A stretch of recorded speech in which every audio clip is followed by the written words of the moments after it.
Good morning. It's good to be with all of you again this morning. This morning we would talk a little bit about the idea of balancing life and serving God. I guess I will turn around and look, make sure it's working this morning. I got to preach an entire sermon back at my home congregation a couple of months ago without looking back and realizing it was about this big. Nobody said anything, so I got to the end and I was kind of surprised. But it can be easy to look at things that we have to do each day, which make up our life as things that are separate from serving God. We get caught up in a lot of things that are happening. Ironically, I suppose the reason maybe I chose to preach about this morning, I'm in the midst of that this week. My wife and one of my daughters left last Tuesday to go to Denver, where my oldest daughter lives, and spend some time with her. She's got a baby coming due here in October, and so they're going out to help her with some things. And I've got a couple other kids at home with me, and my work schedule to balance. And I thought, well, it's not a big deal. We live out in the country. We have several animals. We just acquired a few more, and I have found as the week has gone by that it's easy to really get distracted in one thing and forget about the other stuff. As I was taking care of things at home, kind of filling in for what I don't normally do, and the phone rings for work, and I start getting concentrated on that, and I realize, oh, this is falling apart over here. It makes me feel like this picture of the rock here, of trying to keep it all in balance. And, that can happen to us, each one of us, in different ways. We all live different lives and manage different schedules and have different stresses that come upon us. Maybe that's caring for someone. Maybe that's dealing with a difficult work environment. Maybe that's dealing with a difficult personal situation. Maybe it's balancing a relationship. Maybe it's trying to help kids or people who depend on you in ways like that. Or maybe it's just struggling through some spiritual difficulties that sometimes happen to us from time to time. Satan presents us with temptations that make us struggle. And as we think about all of that, and we think about our service to God, sometimes we can even find the responsibilities of living our life overwhelming, and then look at things that we feel compelled to do to serve God as yet another task that needs our time and our attention. We talked about that a little in class this morning as we talked about or thought about those in the Ephesian letter where as Paul was writing to them and telling them what they ought to put aside and rather what they need to embrace. And one of the things he said there in Ephesians 4, about verse 20 as we were studying it, was that this is not how they, I'm just paraphrasing, how they came to Christ. In other words, it needs to be something that comes in our heart, something that becomes part of our character, something we have a desire to do. So we can't look at the things that we need to do in serving God as just another task that needs completed. If we do that, it becomes a duty, and then soon we start trying to plug that in with the other things that we're doing as well. God encourages us to look at things differently. And as we think about the idea of balancing life while serving God, we think about maybe this passage here in Colossians chapter 3 and verse 23, where Paul writes this. He says, whatever you do, work heartily as for the Lord, not for men. And that's in the midst of some other encouragement that he gives them. But think about the idea that Paul's putting forth there, that what we're doing it for the Lord. So some of the difficult tasks that we might have in balancing life, if we look at those as part of the work that we're doing in serving God, it helps us be able then to balance the things that we have to do along with the things that God wants of us and the things that hopefully mean something to us. So let's try to appreciate that serving God is not just another obligation. It's not just a duty that needs taken care of, but rather it is our life.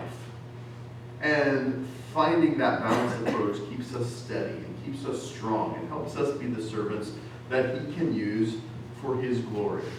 When I think about that concept of being someone who is able to be used for the glory of God, I always think of Joseph. You might think of somebody else, but Joseph always comes to mind when I think about that.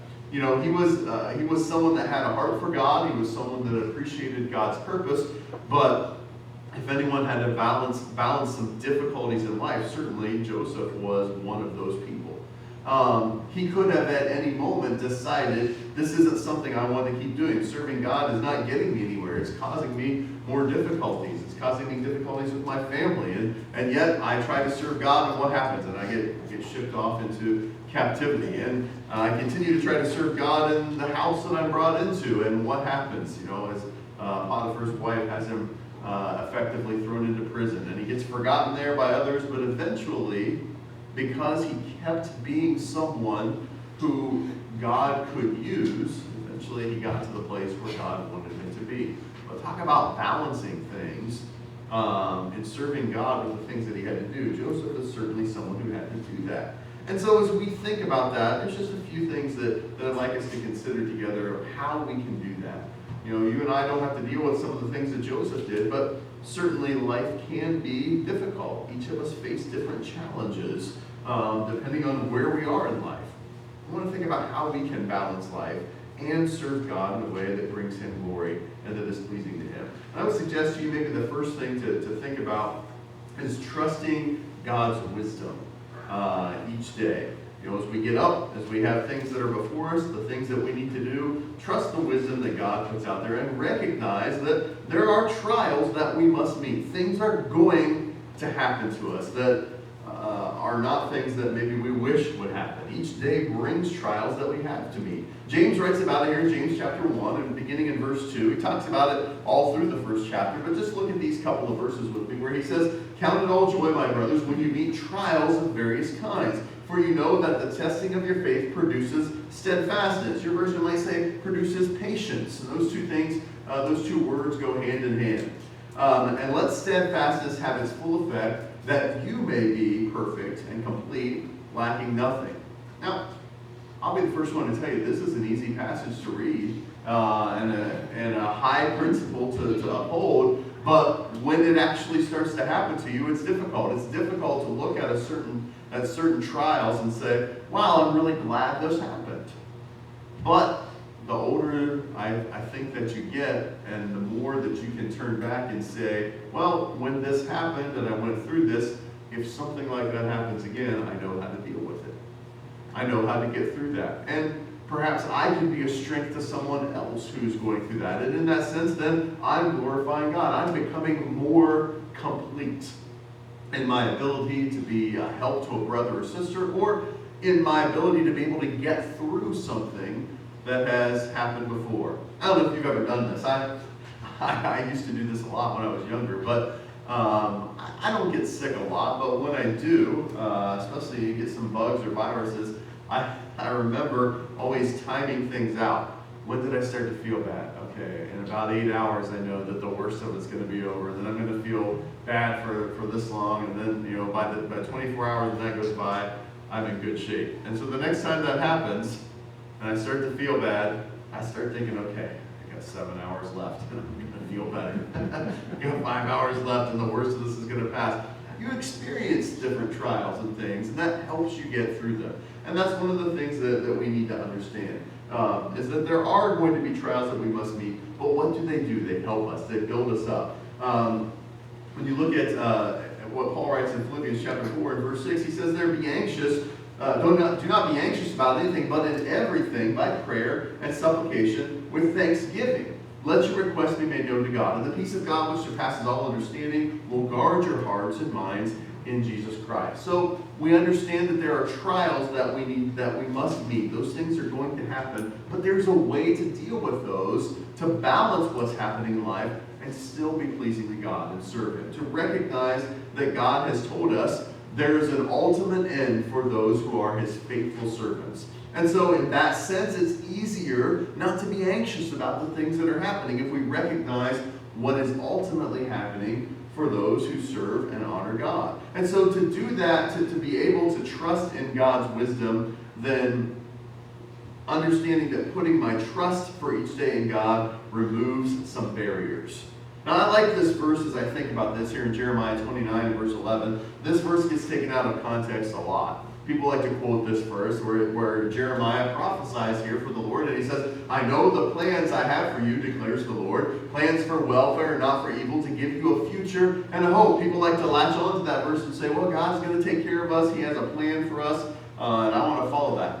And all of that is true, but think about the context in which this verse was written. Go back to Jeremiah 29 when you have some time and read it. This wasn't something that was going to immediately happen for them. This verse was written shortly after some other verses that where God was condemning the prophet Hananiah, who had lied to the children of Israel, telling them within a couple of years captivity was going to be over and they were going to go back. That wasn't true. They had almost still 70 years to go when this verse was written. And so imagine what God is trying to tell them here. They have a trial to go through. You know, they need to build houses, to have families, to deal with the captivity that they're in. It's going to last for a while. But God is letting them know that He's not forgotten them. He does have plans for them. And we need to look at things that way sometimes as well. When we're facing trials, when we're facing difficulties, trust God's wisdom to live each day. Understand that there's a long game, a bigger picture sometimes that we need to take in and appreciate. And as He said that here to His children and knew that they were going to come out of captivity, He does the same for us. Think about what the psalmist writes. Psalm chapter 37 and verse 5. He says, there, commit your way to the Lord, trust in Him, and He will act.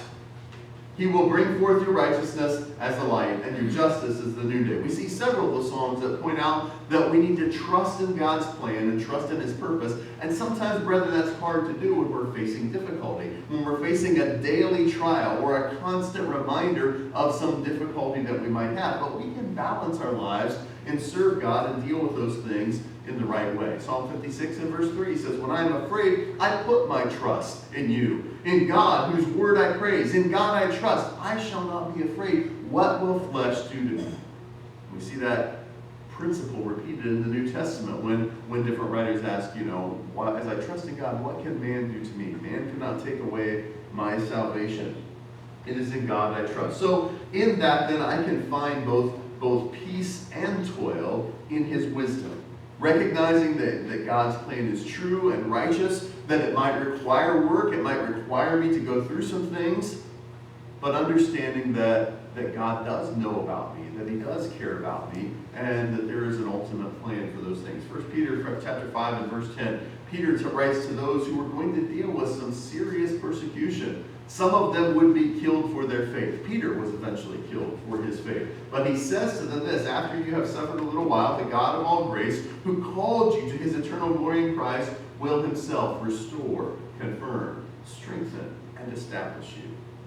And, if you can trust in the words that Peter, an apostle, said, certainly we can trust in the words of the Lord. Jesus Himself, in John chapter 16 and verse 33, I have said these things to you that in me you may have peace. And He reminds His apostles there some of the things that they're going to face after He leaves. This is before His crucifixion. He says, in the world you will have tribulation, but take heart.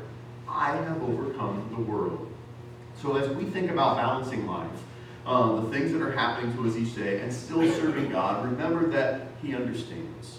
Remember that He knows. Jesus Himself went through these types of things and appreciated that He was trying to do His Father's will, that there is a bigger and a greater purpose. And understanding that things are going to happen and that the world may not like us sometimes. They may not appreciate our principles or our stand for things. And there might be persecution. There might be consequences for taking stands like that.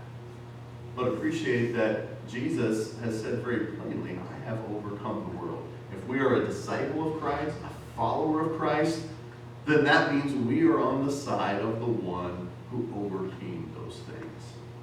It's hard to lose sight of that sometimes when we might be doing a mundane task, or we might be taking some pushback from work or from school or from family or from some kind of a relationship that's not going well.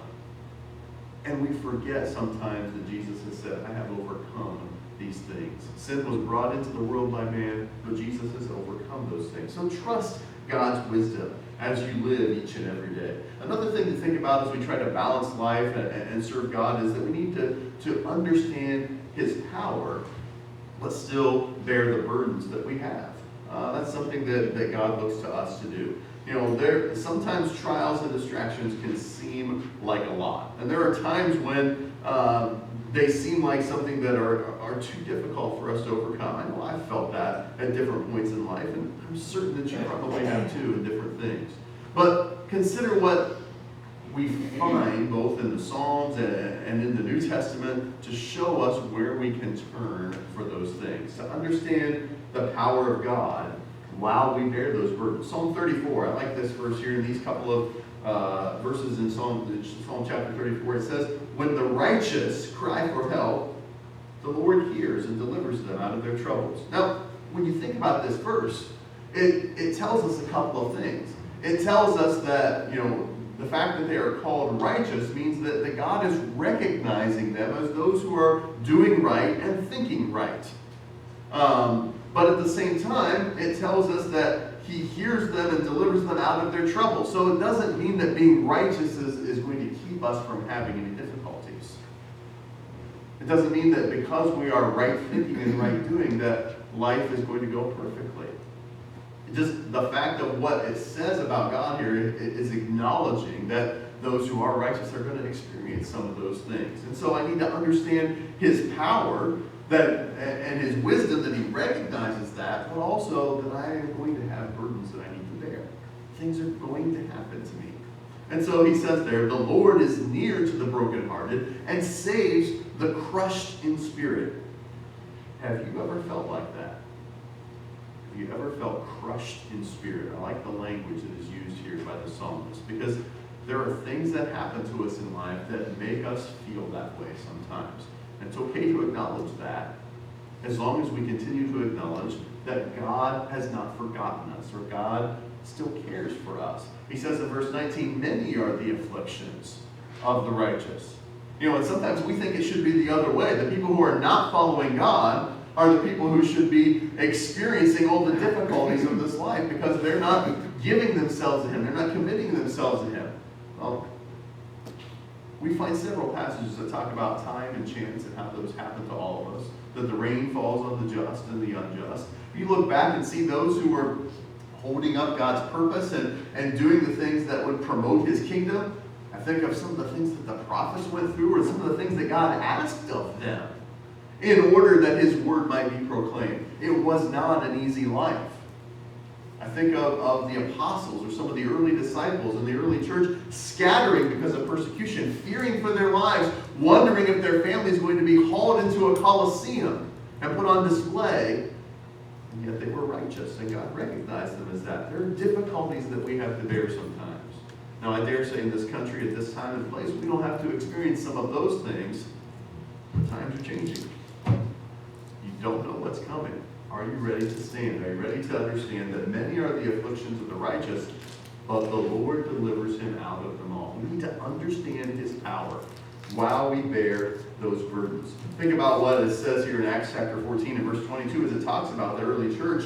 This comment at the end of a phrase, strengthening the souls of the disciples, talking about some of the things Paul was doing, encouraging them to continue in the faith, and saying that through many tribulations we must enter the kingdom of God. So when I think about that, I refer back to some of the teachings of old that are there for our learning that remind us who God is and what he has experienced and what it is he's doing for us. Isaiah chapter 9 and verse 6. It talks about Jesus coming. It says, for unto us a child is born, to us a son was given. The government shall be upon his shoulders, and his name shall be called Wonderful Counselor, Mighty God, Everlasting Father, Prince of Peace. We think about the fact that God is Counselor. He is power. He is strength. We see that time and time again in the writings of old. In Psalm chapter 18 and verse 2, it says there, the Lord is my rock and my fortress and my deliverer, my God, my rock in whom I take refuge, my shield and the horn of my salvation, my stronghold. This is a great verse to stop sometimes and just look at each one of those words and appreciate what it means as far as something that is a defense or something that is solid, something we can depend upon.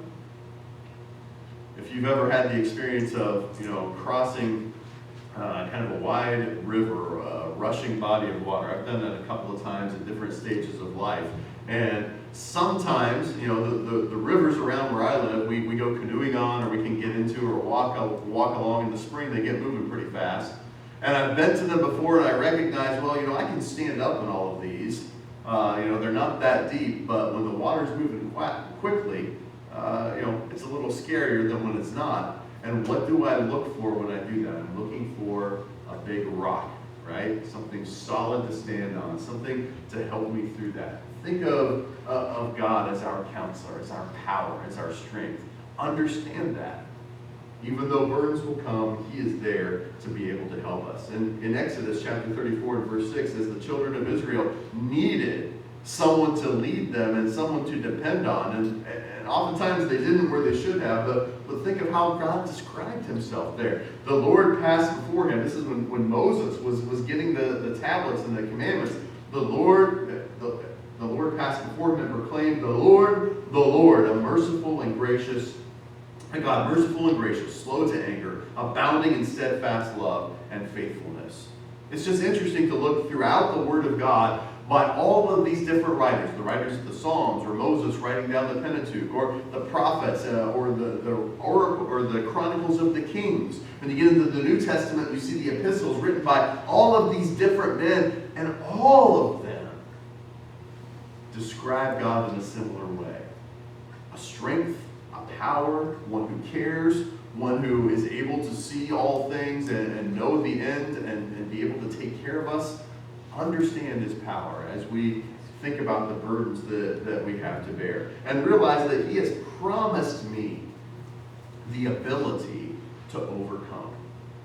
That's something that should be very faith grounding for us. Because we can look back and we can see all of the promises that God made about Jesus was coming, about his kingdom being established, about things that were going to happen to his people. And we, at this point in time, can have the advantage of history to say, yeah, all of those things came true.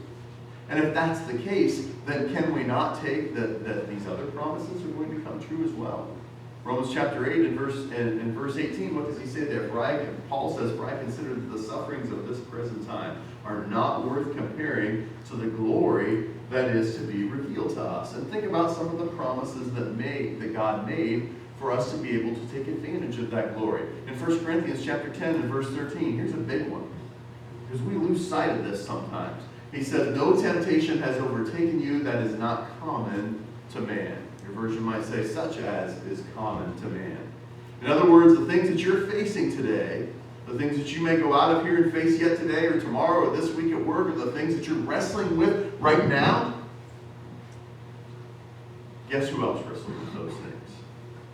David did, Adam, Noah, Abraham, and there are those who failed that wrestled with them as well. Those things are continuing to happen, and God knows about those things. But what does it say about him? God is faithful.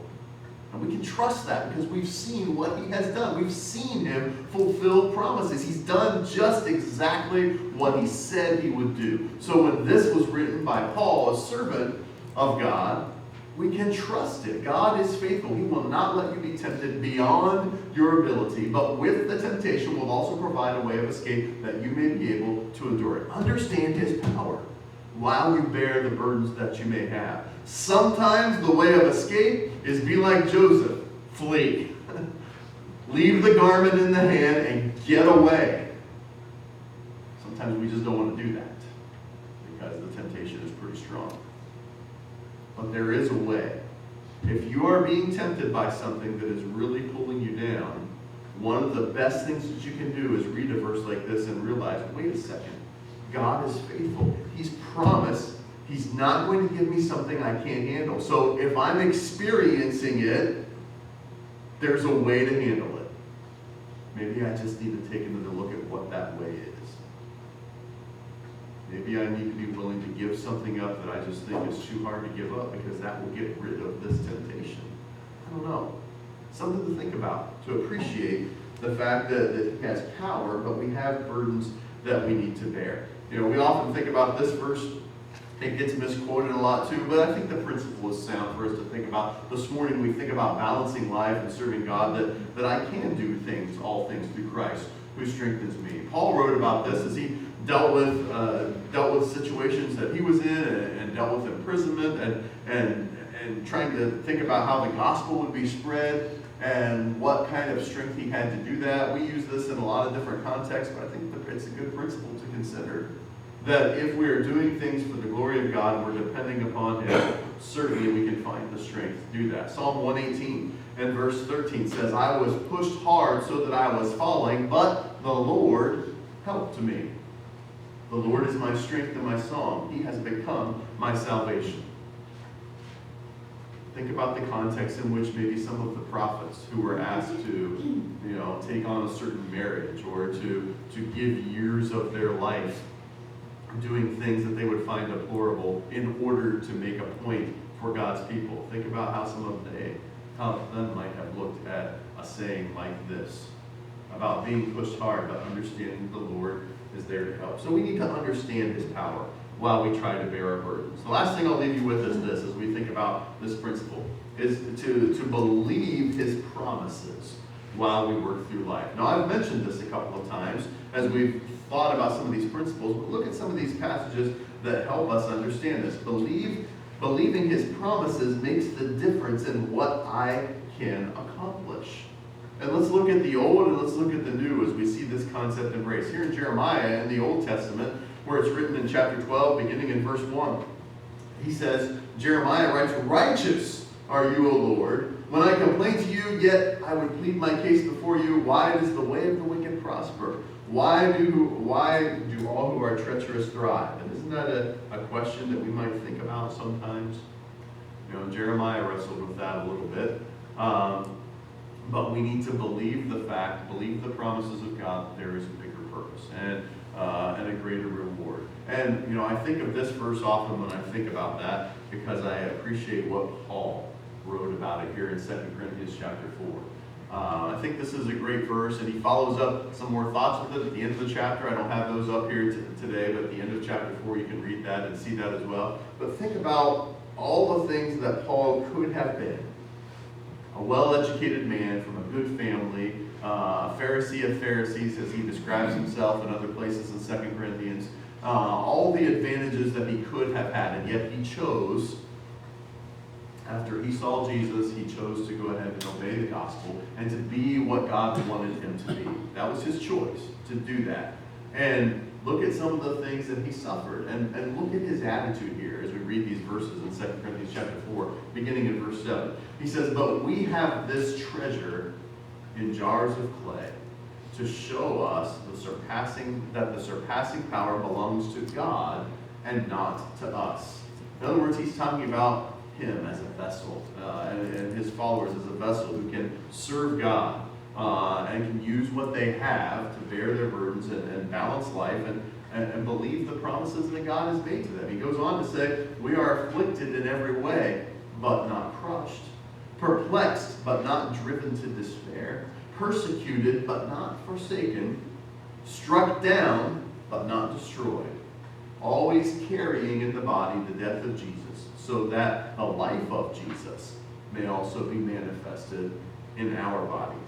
So I think very adamantly here, Paul believed the promises that were made to him, that there was a reward for those who were faithful servants. And he articulates that in 2 Timothy chapter 4 as he's about to pass on from this world. It talks about fighting the good fight and the reward that's saved up for him. I think Paul believed that. That's why he was able to look at the things that he was going to face in life that he describes here this way. At the end of this chapter, he talks about looking at the unseen rather than the temporary and transient things. And so that's Paul's attitude. So we have to think about that as well. Don't let life steal your faith. Remember that without faith it is impossible to please God. That's what the writer of Hebrews tells us. He doesn't say it's improbable. He doesn't say it may or may not happen. He says without faith, without being grounded, without having that standing ground. Hebrews 11 and verse 1 talks about faith, the conviction of things hoped for, the assurance of things not seen. You look at the Greek words there, it uses the word substance, sub, which means to stand, or which means under, and standing. Faith is your standing ground. That's what the writer's trying to say there. And he goes on in a couple of verses after he describes some great people of faith to say this: without faith, without that standing ground, it is impossible to please God. You have to have faith in who he is, and what? For whoever would draw near to God must believe that he exists. That's kind of a given, isn't it? And that he rewards those who seek him. That's where it gets difficult for us sometimes, as we're trying to balance life and work through the difficulties, and life kind of starts to peck away at us, pull us down a little bit. Balance that by remembering that it's a longer game, that we need to be people who are living with heaven in view, and that the reward may not be today or tomorrow or in this 10 years or in this decade or even in this lifetime. But we have faith in God, and we please him because we have that faith. You know, we bring Paul up many times. Remember the things that he faced. This faithful man of God who did so much for the Lord. You read the letters that we have. I believe there are more. But, you know, you read the letters that we have, and you see the things that he went through. You know, I haven't gone through any of those things.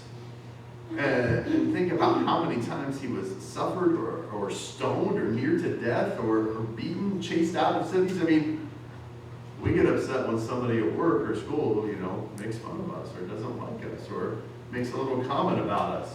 You know, it ruins our day sometimes. Imagine being run out of a city where people are chasing you with stones. And, you know, so you would think someone that righteous who held up all of those things for the Lord, that any request would just be granted like that. But what does Paul say here? He had asked about a thorn in the flesh. I'm not sure what it is specifically, but it was bothering him. He asked for some help with it. And what does God say to him? My grace is sufficient for you. You can deal with it. I mean, can you imagine? I think about that. I think about how discouraging that could have been for someone like Paul, who was so faithful. And sometimes do we do that? Do we ask God for something, or do we look at a situation and think, you know, I have been a Christian all my life. I have done this and this and this for God. I have given up every Sunday. I have been here faithfully. I have done this, and you know, and now I found out I have this health issue, or I have, you know, this family situation, and I'm asking God for help, and it's not changing. Doesn't God like me? Doesn't he love me? Isn't he listening to me?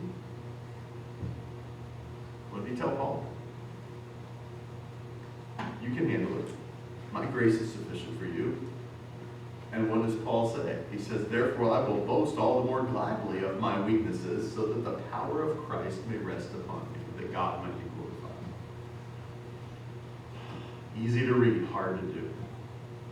Isn't it? It certainly is. But don't let life steal your faith. Paul didn't give up because God said 3 times, no, I'm not changing that for you. Paul didn't throw his hands up in the air and just quit. And certainly if he didn't, and he can live with all the things that he did and whatever this was, you and I can do that too. Don't let life steal your faith. The last couple of things the scriptures to think about is this: the reward for faithful service. You know, think about his promises, think about working through this life, and think about the reward for those who are faithful. The one who conquers, it says in Revelation chapter 3 and verse 5, will be clothed thus in white garments, and I will never blot out his name from the book of life. I will confess his name before my Father and before his angels. Remember those passages in the Gospels that were recorded by those people who said, where Jesus said, if you deny me before men, I will deny you before my Father in heaven, but if you confess me, I will confess you before my Father in heaven. Here, John confirms that in Revelation.